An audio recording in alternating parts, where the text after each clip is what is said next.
जी हाँ, आज हम पढ़ेंगे सूर्यकांत त्रिपाठी जी निराला जी की कविता भिक्षुक, जो आईसीएसई बोर्ड में पढ़ाई जाती है। साहित्य सागर किताब में संकलित है। वह आता दो टूक कलेजे के करता, पछताता पथ पर आता। पेट पीठ दोनों मिलकर हैं एक, चल रहा लकुटिया टेक। मुट्ठी भर दाने को, भूख मिटाने को, मुंह फटी पुरानी झोली को फैलाता। दो टूक कलेजे के करता, पछताता पथ पर आता। जी हाँ, आप देख रहे हैं Hindi classes bye Umesh sir. इस कविता में सूर्यकांत त्रिपाठी निराला जी ने हमारे इस मानव समाज पर इस कविता के माध्यम से इन्होंने व्यंग्य किया है। हम मनुष्य जो है इतने स्वार्थी हैं कि हमारे अगल बगल पड़ोस में रहने वाले कुछ कमजोर लोग, गरीब लोग जो भूखे हैं, भूख से तड़प रहे हैं, भूखों मर जाते हैं और हम उन पर ध्यान नहीं देते। स्वार्थवश लोग जो है इस तरह के लोगों की थोड़ी भी मदद नहीं करते। इसी बात पर कवि ने व्यंग्य किया है। देखिए, इन्होंने बताया है एक इतना गरीब भिखारी व्यक्ति है, बहुत गरीब है।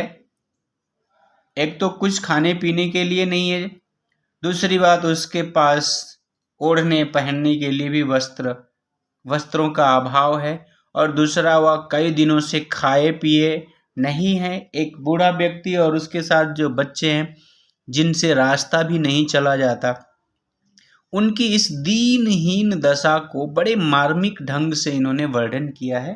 देखिए, एक बार फिर हम पढ़ते हैं। वह आता दो टूक कलेजे की करता, पछताता पथ पर आता। कवि कह रहे हैं, निराला जी कह रहे हैं कि वह आ रहा है दो टूक कलेजे के करता।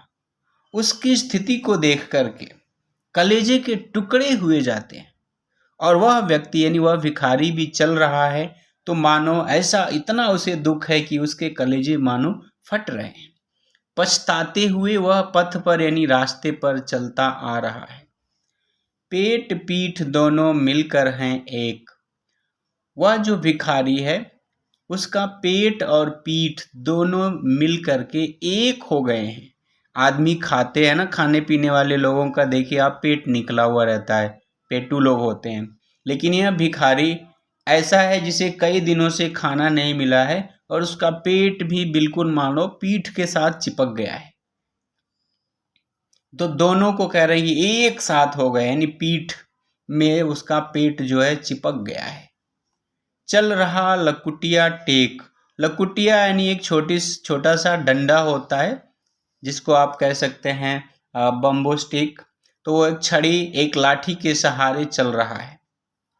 मुट्ठी भर दाने को, एक मुट्ठी दाना जिससे उसकी भूख मिट सके। एक मुट्ठी दाना के लिए एक मुट्ठी दाना पाने की इच्छा से वह अपनी मुंह फटी पुरानी झोली को फैला रहा है। अर्थात उसके पास जो झोली है वो भी फटी पुरानी है। कोई एक मुट्ठी उसे दाना दे दे जिससे उसकी भूख मिट जाए। बेचारा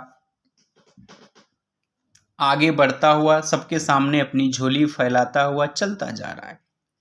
दो टूक कलेजे के करता, पछताता पथ पर जाता। यह आता पछताते हुए रास्ते पर चला आ रहा है। जैसे मानो लेखक यानी कवि जो है कह रहे हैं, ये मानो खड़े होके कहीं देख रहे हैं और वह भिखारी जो है पछताते हुए लोगों के सामने जा करके अपनी फटी पुरानी झोली को फैला रहा है और चला आ रहा है, कोई उसे कुछ नहीं दे रहा है। आगे देखिए, पूछा जाता है आपको आईसीएसई बोर्ड में ये बातें जो अभी अभी आप सुने हैं कि उस भिखारी की दीनहीन दशा का वर्णन कीजिए, उसकी स्थिति कैसी थी। आगे देखिए उसके साथ कौन थे और उनकी स्थिति क्या है, ये पूछा जाएगा। साथ दो बच्चे भी हैं सदा हाथ फैलाए। तो उसके साथ दो बच्चे हैं जो हर समय अपना हाथ फैलाए हुए हैं, यानी कुछ मांगने के लिए। बाएं से वे मलते हुए पेट को चलते, अपने बाएं हाथ से यानी लेफ्ट हैंड से वे दोनों बच्चे अपने पेट को मलते हुए चल रहे हैं। बच्चे अपना पेट क्यों मल रहे हैं? भूखे हैं, और भूखे होने के कारण उनका पेट दर्द कर रहा है, पेट में दर्द हो रहा है, इसलिए वे अपने पेट को बाएं हाथ से मलते हुए किसी तरह चल रहे हैं। और दाहिना दया दृष्टि पाने की ओर बढ़ाए, और अपना दाहिना हाथ, दाहिना यानी राइट हैंड, अपने दाहिने हाथ को आगे फैलाए हुए हैं ताकि कोई उन्हें कुछ दे दे, खाने के लिए उन्हें कोई कुछ दे दे। इसी आशा में ये बच्चे जो है अपना दाहिना हाथ आगे की ओर फैलाए हुए हैं। आप देख रहे हैं Hindi classes bye Umesh sir. जब भूख से, देखिए, भूख से सूख ओठ जब जाते, यानी उनके होठ, लिप्स, भूखे होने के कारण जब सूख जाते हैं, दाता भाग्य विधाता से क्या पाते। ये कह रहे हैं कि दाता यानी देने वाले और भाग्य विधाता अर्थात हे भगवान, यहाँ इन दानी मनुष्यों यानी इन मनुष्यों से और भगवान से उन भिखारियों को क्या मिलता है? घूंट आंसुओं के पीकर रह जाते। अब देखिए, कहने का मतलब कि इस लोक में अर्थात इस हमारे समाज में उन भिखारी व्यक्तियों को कुछ भी नहीं मिल पाता, कोई कुछ नहीं देता। वे बेचारे आंसुओं के घूंट पी करके रह जाते हैं, अर्थात रो रो करके, केवल आंसुओं के घूंट ही पीकर रह जाते हैं। उनको कोई भी व्यक्ति एक मुट्ठी दाना, एक रोटी का टुकड़ा किसी से नहीं मिलता है। बेचारे रोते हैं और रोते रोते उनके आंसुओं के घूंट यानी उनका आंसू बहते हुए उनके मुख तक जाता है, और बेचारे उसी को, आंसुओं को ही पी करके रह जाते हैं। अर्थात किसी भी व्यक्ति को थोड़ी भी दया नहीं आती जो उन्हें कुछ दे दे। आगे देखिए, जब रास्ते में उनको कहीं जूठी पत्तलें जो है फेंकी हुई मिलती हैं, तो वहां जाकर के ये बच्चे यानी भिखारी क्या करते हैं? चाट रहे जूठी पत्तल वे कभी सड़क पर खड़े हुए, और झपट लेने को उनसे कुत्ते भी हैं अड़े हुए। कितनी दीन दशा है। ठहरो, अहो मेरे हृदय में है अमृत, मैं सींच दूंगा। अभिमन्यु जैसे हो सकोगे तुम, तुम्हारे दुख मैं अपने हृदय में खींच लूंगा। बड़ी मार्मिक बात कवि ने यहाँ पे कहा है। ध्यान दीजिएगा, इस अंतिम पैराग्राफ से आपको ना बहुत सारे प्रश्न आपसे पूछे जाते हैं आईसीएसई बोर्ड परीक्षा में। एक बार फिर मैं बता दूं आपको, आप देख रहे हैं Hindi classes bye Umesh sir.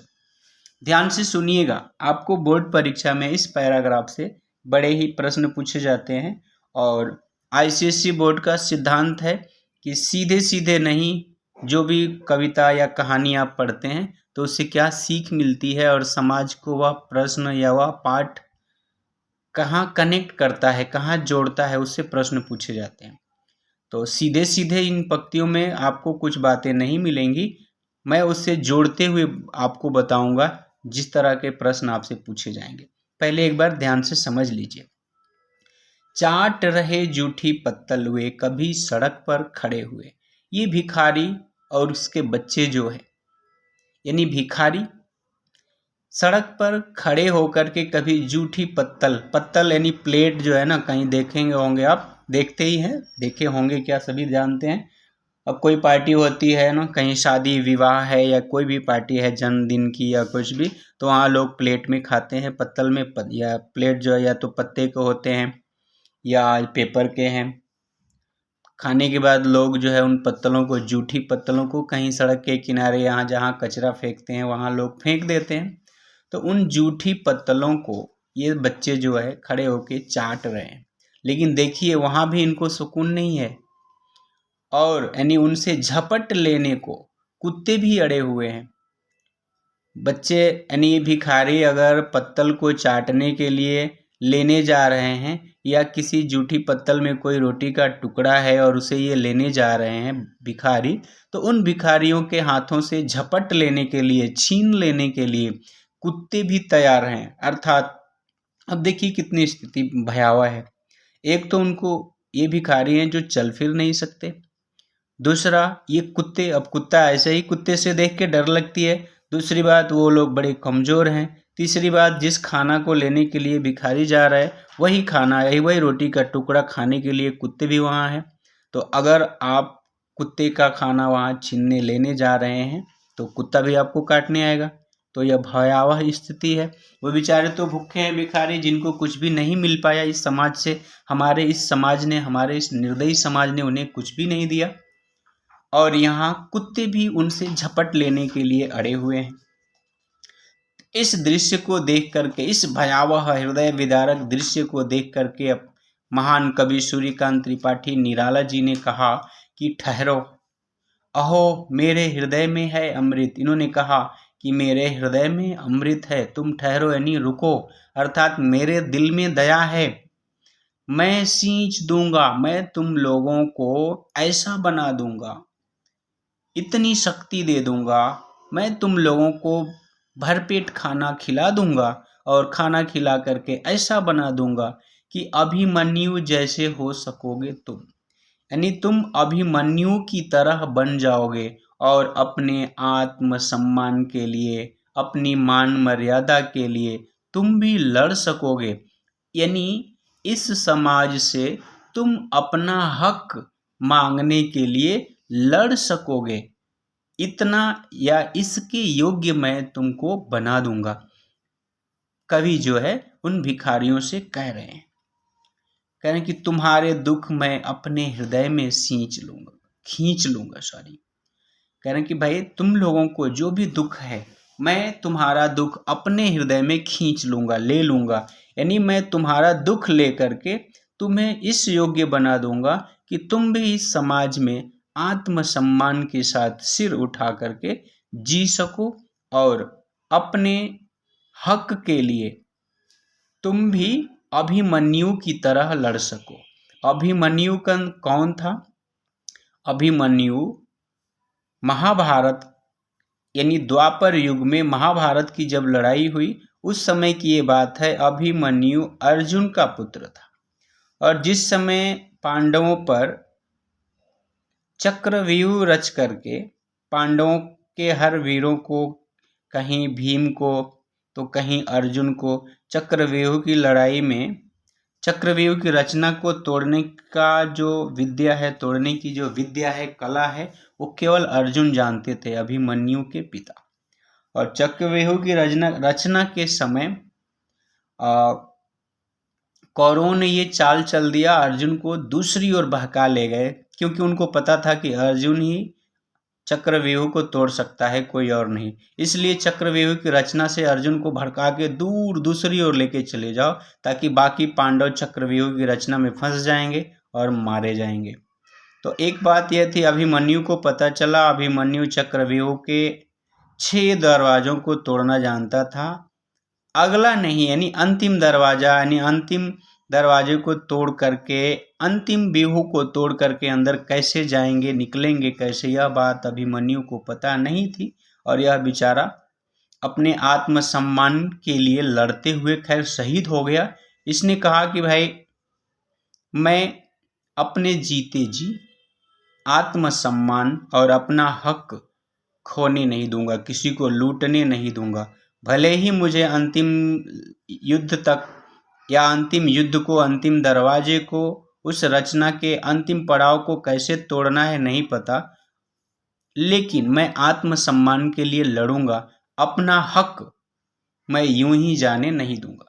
तो यही बात यहाँ पर इन्होंने कहा है कि उस वीर अभिमन्यु की तरह मैं तुम्हें बना दूंगा कि तुम भी अपने हक के लिए लड़ सको। मरना तो खैर एक दिन सबको है। खैर आज के लिए इतना ही, और भी वीडियो है इस चैनल पर हमारे भिक्षुक की भी है, साहित्य सागर, एकांकी और नया रास्ता प्लेलिस्ट में आप एक बार ढूंढिए। जिस पाठ से संबंधित आपको कुछ समस्या है, कहीं समझ में नहीं आया है, तो आप जरूर देखिए, पूरी मदद होगी आपकी। और कोई बात या कुछ और आप जानना चाहते हैं तो आप एक बार कमेंट में जरूर पूछिए। अगर किसी तरह का आपके मन में कोई प्रश्न है ना, तो आप जरूर पूछिए, मैं बताऊंगा। धन्यवाद। जय हिंद, जय हिंदी। आप देख रहे हैं Hindi classes bye Umesh sir. अपने मित्रों के साथ भी आप जरूर शेयर कीजिए, क्योंकि उनका भी भला हो सके, कुछ बातें, कुछ अतिरिक्त ज्ञान उन्हें भी मिल जाए। मेरे छोटे से प्रयास से अगर आपका भला हो जाए तो मुझे बहुत ही आनंद आएगा और मुझे लगेगा मेरी मेहनत सफल हुई। धन्यवाद। जय हिंद, जय हिंदी।